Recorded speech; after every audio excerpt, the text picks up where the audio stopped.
emotion-filled morning, eh? I don't think we're done yet.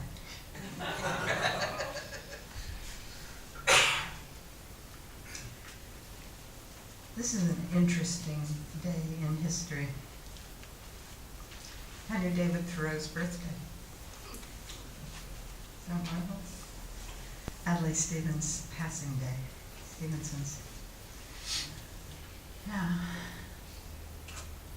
This is a day when the principles of the United States began to show up in other parts of the world. We will be in various parts of this country and all the little French quarters and French consulates of this country and basically all over the world will be honoring what is known as Bastille Day, La Fête Nationale Française. This is the beginning of the breaking down of feudalism in Europe. A few days ago, 226 years ago, the various representatives of various groups within the population approached King Louis XVI. And I always remember that because of the song, you know, King Louis XVI was a king of France. Remember that one? Oh my God! Oh, this is fun. In 1789, he was worse than Louis XV. He was worse than Louis XIV. He was worse than Louis XIII. He was the worst since Louis I.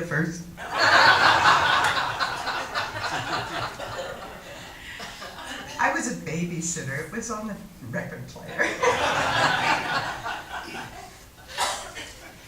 So it helps me remember the French Revolution. And so Louis XVI, this is Marie Antoinette, let the people eat cake, all of that, you know, they're hanging out at Versailles. And the people's various representatives, there was one from the clergy, there was one from the tradesmen, and there was one from the nobility. Groups of people from each of these representational groups. And they sat down with the king and they said, you know, we're having problems and maybe we can work it out. And the king said, yeah, we're not working this out. And so they departed and they started to meet together to figure out how to work it out. And he said, no, you're not going to do that either. And so what happened was over a period of about 30, 40 days, the pressure got heavier and heavier and more intense. And people began to be quite concerned that the military was going to come in and destroy all of these leaders of the larger community. And on this 2 days from today, they broke into the armory, which also was a political prison. It was where the king put people, it was like the Tower of London, you know, the king put people he didn't plan to do anything to except just keep them out of the way, maybe kill them. So there were only 7 prisoners there, so it really wasn't about the prison, it was about the weapons. This way we will have the weapons and the army won't have the weapons and the army won't be able to disband us. Bastille Day, July 14th. So this Tuesday, July 14th, all over the world, the French will honor the fact that they said no to the divine right of kings to tell them what their life is going to be like. And it happens that several years later, again on July 14th, was the formation of the first Federation of France. So it's a double feast, and that's why it's the national fête, the national party, the national feast of France. So that's why I'm saying, let's talk about that motto. Liberté, Egalité, Fraternité. Moderate French accent there. And liberty, equality, fraternity, that's why we remember this. And fraternity is not those groups of kids that hang out on college grounds.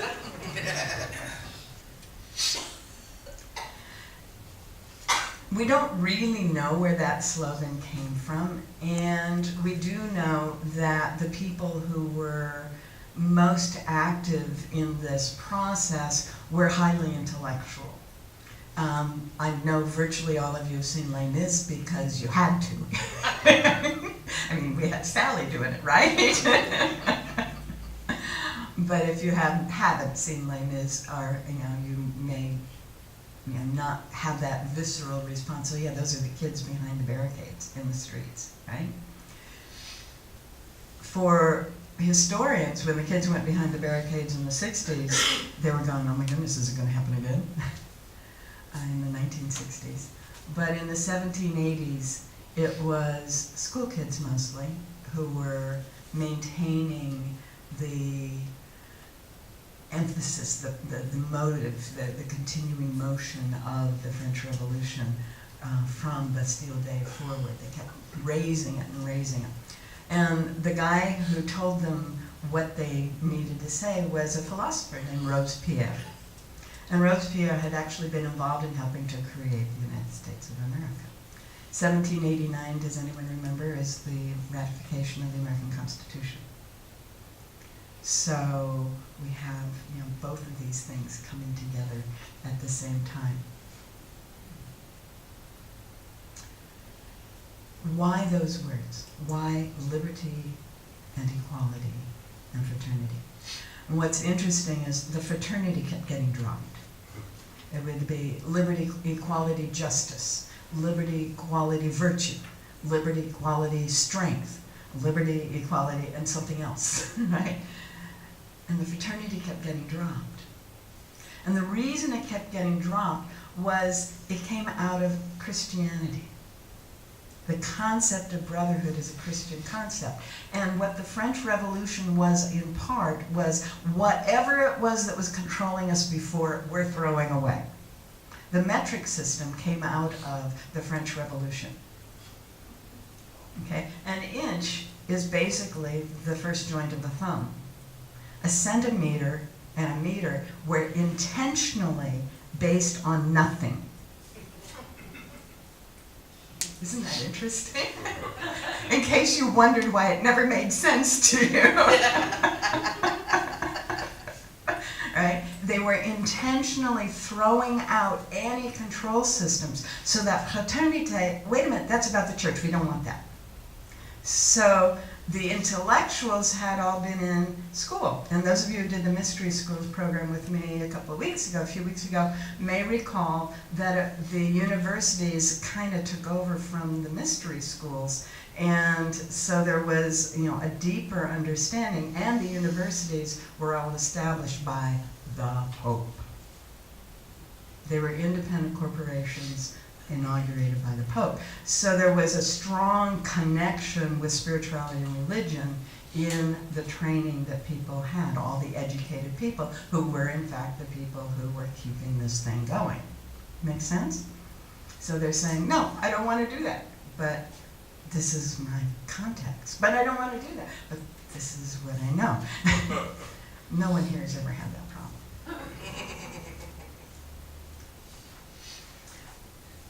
It turns out that the whole concept of democratic rule comes out of the monasteries and the guilds after the monasteries. Isn't that interesting? When St. Benedict established Benedict's rule, he said, the members, those who have been initiated into the monastery, who have gone through their training and are now initiated through whatever means we would call that, and are now members, have the right to choose their own leaders.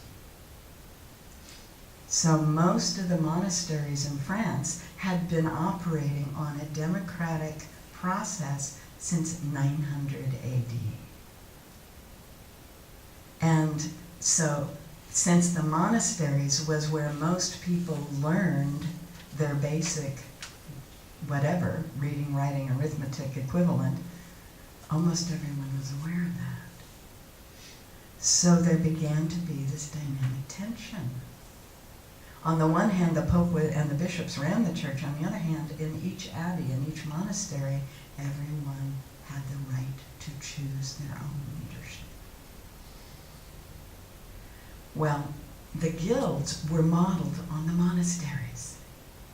So in the Renaissance, the period leading up to the Renaissance, the Freemasons had always been a guild. The Masons could go anywhere in the world, and they worked for this king for a while, and they worked for that king, but the king could never tell them what to do.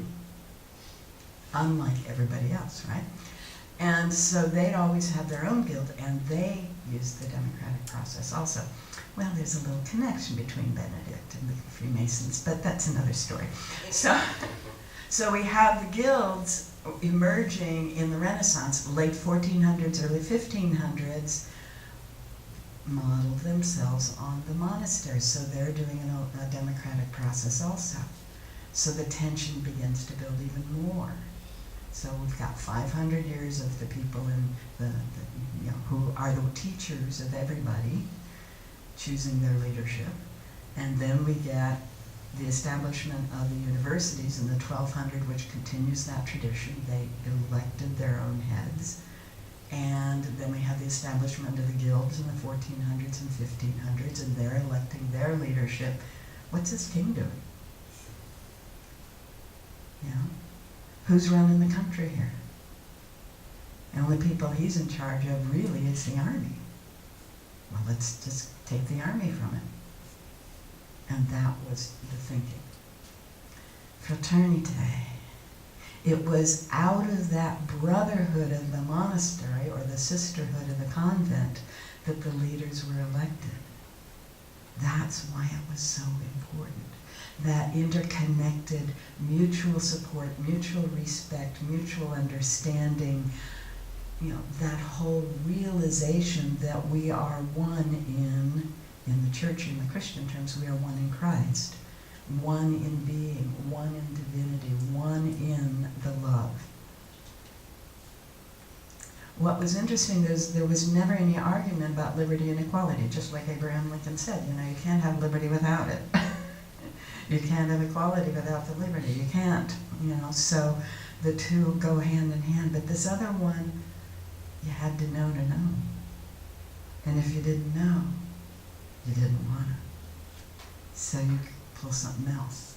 Power, strength, justice, something, anything but that church stuff. Isn't that fun? Isn't that wonderful? Because when I think of that as an evolutionary process, humanity developing, we're looking at a 900-year period, basically, between 900 and 1800, of people discovering what it means to be functioning in a mutually respectful, and supportive way, without saying someone else has to tell us what to do. And so Lincoln says, I would neither want to be a slave nor a master, because to be either is to destroy the whole system. So if there is a master, whether it's called a king or a slaveholder, humanity isn't human. So the Unitarians have a principle, right? The second principle. Justice, equity, and compassion in human relations. Now, equity is interesting. Equity and equality are not exactly the same thing. What was assumed in Liberté, Egalité was that Egalité was under the law. Everyone would be treated the same. And equity sort of suggests that, but there's something else there. So in some ways, what we've established with our principles in the Unitarian Universalist environment is like the next stage. It's assuming that we are in a different kind of relationship in which there is recognition of the mutuality of the relationship, that compassion is part of that. Compassion was often missing in the convents and the monasteries of the medieval period, I gotta tell you. But it is part of our fundamental relationship. We cannot really have justice without compassion, can we? And that's part of why we love what Andrew Kennedy did back at the end of June, yeah. Because he said, we can't have justice without compassion. I love it. So the people who were saying liberté, égalité, justice, justice, were saying, let's do it that way. Let's make it about the law. Let's make it about everything will be handled in that informal way, apart from any person. Informal as in, we've agreed on and we're going to go forward from it, as opposed to the form handed to us. And the other people would go, really, really, there's something more. And then it would, 10, 20 years later, or in another town or another round, Fraternité would return. So finally, in 1891, in the final round of what was going on in the French Revolution, which actually had about 5 cycles of empire, no, democracy, no, all these things that they did over and over as they were going through their process, trying to find out how to do this. Finally, it was established. This is what we are about. Liberté, Egalité, Fraternité. That's what we're about. We are one people, one common blood, the red. We have one common faith and one common hope, the blue. And we have this pure, essential truth that we stand in, the white. They chose those colors, as the US did, for just those reasons. Wow. Now, France has been really a part of the US's development all this time, the United States development, from Lafayette helping Washington out to Franklin spending, I think he spent like 8 years or something in the French court, after the Revolution, trying to keep some kind of connection going. Thomas Jefferson spent years over there, and trying to make all this work, trying to make it all hang together. And we came up on World War I, and we all got in there together, and came up on World War II, and we got all in there together, and we came up on this awful thing that's going on in the Middle East, and they've been there with us the whole time. And they're beginning to wonder, do we still stand for those principles? Or have we become the despot that they fought so hard against? I don't know the answer to that. I'm inclined to raise the question with them.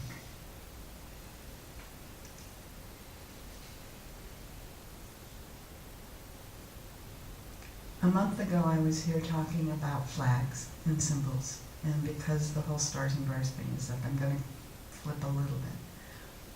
This motto that I've been talking about was declared, it had to be emblazoned on the flag, on the uniforms, and on the houses to make sure everybody knew about it. And there was a British prisoner of war during the Napoleonic Wars who wrote in his journal, they don't just sing this song, they got that motto everywhere.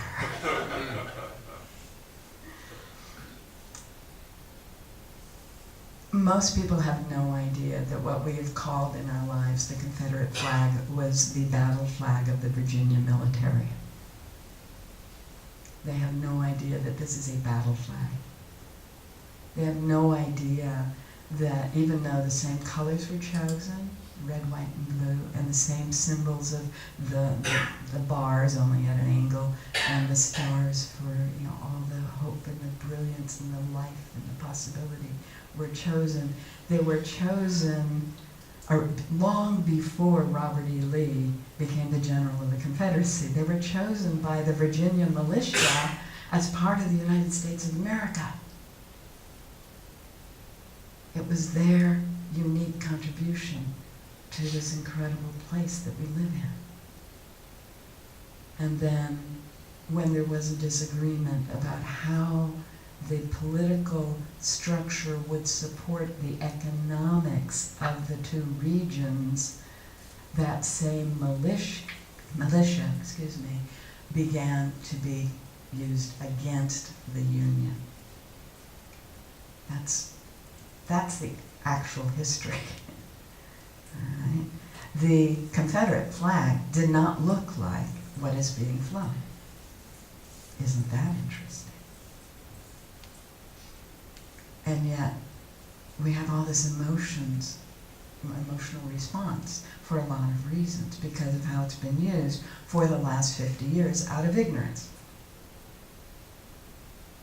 That's the only thing we are dealing with, is that we see something that other people are ignorant about, and our emotions are raised because of all the things it stands for. And that's what I was trying to point out last time I spoke about the American flag on Flag Day, was our emotions are raised by all the triggers that we have associated with that symbol. Not necessarily with anything that the symbol actually has been or stands for in pure sense of the term.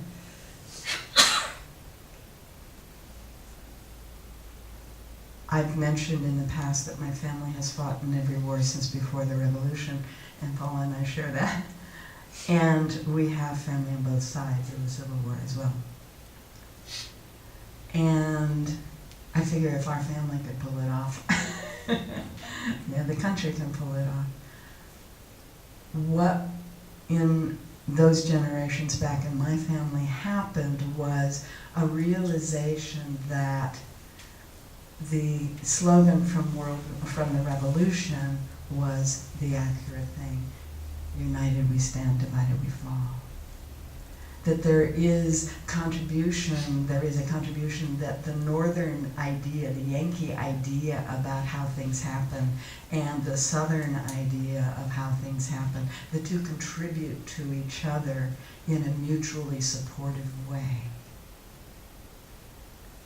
That's how my family resolved that conflict. Two different points of view, two different ways of doing things that support each other. And one of the things I love about being alive right now is it's not just my family saying those things. Diversity is more and more the norm and the acceptance. Two people, two groups, two nations, two racial groups, two religions, whatever, saying, you have this and we have this and we can bring that together and something more wonderful can emerge. There's a process called dialogue. I'm almost done. There's a process called dialogue. A physicist named David Bohm made it popular in this country back in the 70s. And dialogue is a wonderful thing.